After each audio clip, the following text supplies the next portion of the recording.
السلام عليكم ورحمة الله وبركاته. أصحابتك وحرن جنال كمركة لسود واضح أدي هذا ومهتسنتهين مقال كان وحرب إن ندي كل وداجه ورؤفي عن ذات كرير مينيسوتا ولو ولي أي عقبته جري دونان نينك ترام وحل ساري أرمها قبل كمينيسوتا جارهان هول جلدا إذا مدى آيس توم هامان أو شرجرا إدقبتي ساكا أي وحى أو شاقي إن وذا شقين بوحدة أي كهلين قار كمدا دقموين كقبل كمينيسوتا إيه إذا مدى بوليسك إيه آيس إني وذا شقيان sidaasi darteedna ay yareynayaan ciidamada ICE ka jooga gobolka Minnesota haddaba imise askari ayaa laga qaadayaa ciidamada ICE ka jooga gobolka Minnesota waan idinla wadaagayaa maayarka magaalada Minneapolis oo arintaasi isaguna ka hadlay waan idinla wadaagayaa in dawladda xirnaashaheedii uu soo gabagaboobay xalay kadib markii aqalka wakiiladu ay meel mariyeen sharciga aqalka sanadku habeennimadii jimcaha oo sabtida uu soo galay ansixiyeen iyo madaxweyne Trump oo saxiixay ninkii isku dayay Trump inuu dilo dhamaadkii sanadkii 2024 isla markaana dambi lagu helay bishii 9aad ee sanadkii hore ayaa maanta la xukumay isagana imise ayaa lagu xukumay waan idinla wadaagayaa balse marka hore soo dhawaada waxaan ognahay kadib dilkii kalkaaliyihii caafimaad ee Alex Brady ciidamada ICE 24 bishii hore ay ku dileen magaalada Minneapolis in maamulka Trump cadaadis xoogan uu saarnaa oo la xiriira inuu dilkaasi ahaa dil ula kac ah oo bareer ah walow ciidamada ICE iyagu ay sheegeen in ninkan hub uu watay isla markaana ay isdifaacayeen laakiin markii dambe la ogaadaba in 10 xabadood lagu dhuftay ninkaasi kadib markii mid kamid ah askartii dhulka ku haysay uu busooladiisii ka qaaday arintaasi iyo waliba dilkii Renee Good oo shalay laba walaalaha oo la dhashay ay Congress ka tageen isla markaana cabashadooda ay u gudbiyeen halkaasina ay ka hadleen Trump waa kii bedelay ninkii ciidamada ilaalada xuduudaha madaxda u ahaa Greg Bofino isla markaana Tom Haman Minneapolis u soo diray Tom Haman waxa uu wada hadal la yeelanayay maalmihii ugu dambeeyay gudoomiyaha gobolka Tim Walz maayarka magaalada Minneapolis Jacob Frey midka sidoo kale St. Paul iyo xeraalyaha guud ee gobolkaasi iyo ciidamada kala duwan kuwa state police-ka iyo sidoo kalena kuwa oo local police-ka oo isaguna wada hadal kala duwan oo la yeelanay haddaba saaka ayaa shir jaraa'id u qabtay waxaana uu sheegay in wada shaqayn buuxda ay ka heleen qaar kamid ah degmooyinka gobolka Minnesota isla markaana hadda loo ballan qaaday in dambiilayaasha ay ciidamada boolisku ay qaban doonaan oo loo baahnayn in ciidamada ICE intay baxaan iyagoo 8 ilaa 10 isku la socda inay howlgallo gudaha magaalada Minneapolis ay ka sameeyaan marka arintan waxa uu sheegay in uu suura gelinayso in ciidamadii faraha badnaa ee magaalooyinka St. Paul iyo Minneapolis ee ICE lagu arki jiray aysan jiri doonin wada shaqaynta booliska iyo ICE-na ay jiri doonto marka waxa uu yiri si aan amniga dadweynaha uga shaqeyno magaalooyinka Minneapolis iyo St. Paul waxaan u baahannahay wada shaqayntaasi waxaana uu sheegay in kulamada uu la leeyahay mas'uuliyiinta gobolka iyo kuwa degmooyinka iyo ciidamada booliskaba aysan wali dhamaanin laakiin waxa uu sheegay wada shaqayn aan horey loo arkin in hadda ay ka heleen qaar kamid ah degmooyinka gobolka Minnesota waxaana uu xaqiijiyay sidoo kale arintaasi in ay yareynayso howlgaladii faraha badnaa oo ciidamada ICE ay sameyn jireen gobolka Minnesota waxaan ognahay waxa uu kamid yahay gobolada Sanctuary State-ka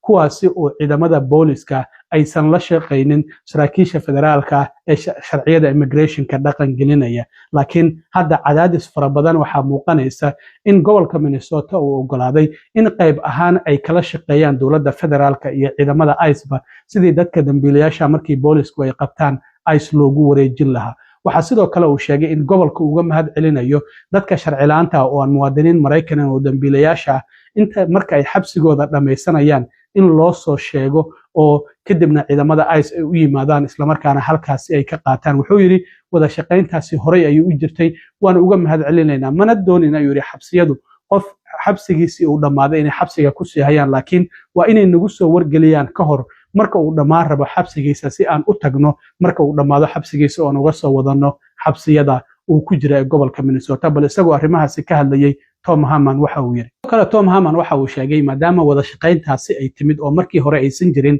in hadda uu go'aansaday laga bilaabo maanta 700 oo kamid ah ciidamada ICE ka joogay gobolka Minnesota in laga bilaabo maanta ay isaga baxayaan gobolka Minnesota waxaan ognahay tiro gaaraysa ilaa 3000 oo ciidamo ah ayaa lagu qiyaasay ciidamada ICE ee joogay gobolka Minnesota maalmihii uu dhacay dilkii Alex Brady waxa la leeyahay boqolaal askari ayaa la qaaday marka hadda weli sida la saadaalinayo oo loo malaynayo ilaa iyo 2,000 oo askari ayaa ku haraysa magaalooyinka Minneapolis iyo St. Paul marka 700 oo askari hadda sida uu sheegay Tom Hammond laga qaado gobolka Minnesota waxaana sidoo kale uu sheegay in ICE ay sii wadi doonaan howlgalladii targeted ah oo bartilmaameedka ahaa oo dadka dambiilayaasha iyo kuwa sharci la'aanta ay ku bartilmaameedsanayeen laakiin waxa uu yiri ma jiri doonto ciidamadii faraha badnaa ee magaalooyinka lagu dhaxarki jiray waxaana uu sheegay in hadda ciidamada xuduudaha iyo kuwa ICE-ba hal hoggaan ah ay yeelan doonaan halka markii hore 2 hoggaan ay kala lahaayeen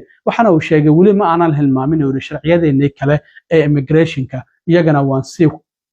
iyagana waan sii wadi doonaa ayuu yiri Tom Hammond isagoo arrimahaasi ka hadlayayna haddaba hadalkaasi Tom Hammond markii uu soo baxay kadib maayarka magaalada Minneapolis Jacob Frey ayaa qoraalkan waxa uu ku soo qoray bartiisa Facebook waxa uu yiri ilaa 2,000 oo ciidamada federaalka ah oo hadda weli jooga magaalooyinka Minneapolis iyo St. Paul ma ahan in xaaladda la dajiyay waxaana aan weydiisanaya ayuu yiri in Operation Metro Surge gabi ahaanba la soo gabagabeeyo waxa uu sheegay yareynta ciidamada ICE ka jooga gobolka Minnesota iyo weliba in kaamarooyin loo xiro waa tilaabo dhinaca wanaagsan loo qaaday waxaan ognahay 2 maalmood ka hor wasiirka amniga gudaha inay sheegtay in hadda kadib askari kasta oo ciidamada ICE ka tirsan kaamara ay u xirnaan doonto waxa uu yiri waa waddo dhinaca wanaagsan loo qaaday laakiin 2,000 oo ciidamo ICE oo weli jooga waxa uu yiri xaaladdu ma degana sidaas darteed waxa ay fariindeeyay aqalka cad aan u jeedinayo Operation Metro Surge waxa uu noqday yiri mid masiibo ah waxa uu noqday dadka deegaanka iyo weliba ganacsiyada waxaana loo baahan yahay in si degdeg ah lagu soo gabagabeeyo sidaas ayuu yiri maayarka magaalada Minneapolis Jacob Frey oo ka hadlayay Tom Hammond hadalkiisa iyo yareynta ciidamada ICE ka jooga gobolka Minnesota intaasi haddii aan ka gudbo arrimaha gobolka Minnesota waxaan ognahay muddo ku dhawaad 3 maalmood in dawladda qaar ka mid ah wasaaradaheedu ay xirnaayeen kadib markii aqalka sanadku habeennimadii Jimcaha oo Sabtida uu soo galayay ay meel mariyeen sharcigii inta badanna dawladda miisaaniyadeeda la meel mariyay ilaa iyo dhamaadka sanadkan oo September 30keeda in dhammaanba dawladda la maalgelinayo marka laga reebo wasaaradda amniga gudaha oo ayada muran uu ka taagan yahay oo 2 toddobaad oo kaliya labada xisbi ay haystaan inay ka heshiiyaan qaabka wasaaradda amniga gudaha isbedel loogu sameyn karo already isbedelkii waa u bilaamay waa hadda kaamarooyin waa tan ciidamada lagu xiray marka shalay galinkii dambe ayaa aqalka wakiiladu ay meel mariyeen sharcigii ay aqalka sanadku ay meel mariyeen marka 217 ayaa u codeysay 214na waa ay diideen 196 Republicana ayaa u codeeyay 21 Republican waa ay diideen halka 193 dimuqraadiyiin ay diideen 21 dimuqraadiyiinna ay u codeeyeen haddaba markii la ansixiyay kadib ayaa waxa loo geeyay madaxweyne Trump aqalka cad halkaasi ayuuna ku saxeexay dawladuna waa ay sii shaqayn doontaa ilaa iyo September 30keeda oo dhammaanba sanadkan inta ka harsan ah oo physical yearka sida dawladda Mareykanku ay u xisaabtanto October ayuu u bilaabmaa September ayuuna ugu egyahay marka waa kan markii sharciga lagu dhawaaqay meelmarintiisa iyo markii madaxweyne Trump uu saxay dhinaca kale ninkii Ryan Ruth oo Trump isku dayay inuu ku dilo xarunta golofka uu ku ciyaaro ee Palm Beach Florida qasriga uu ku leeyahay ayaa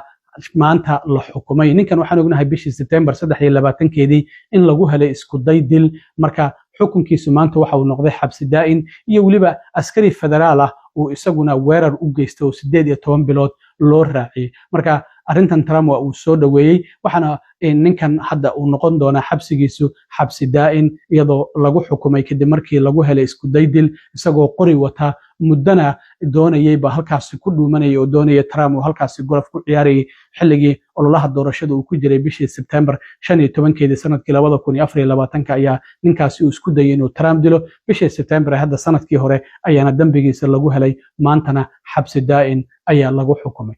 aad iyo aad u mahadsantiin asxaabta intaan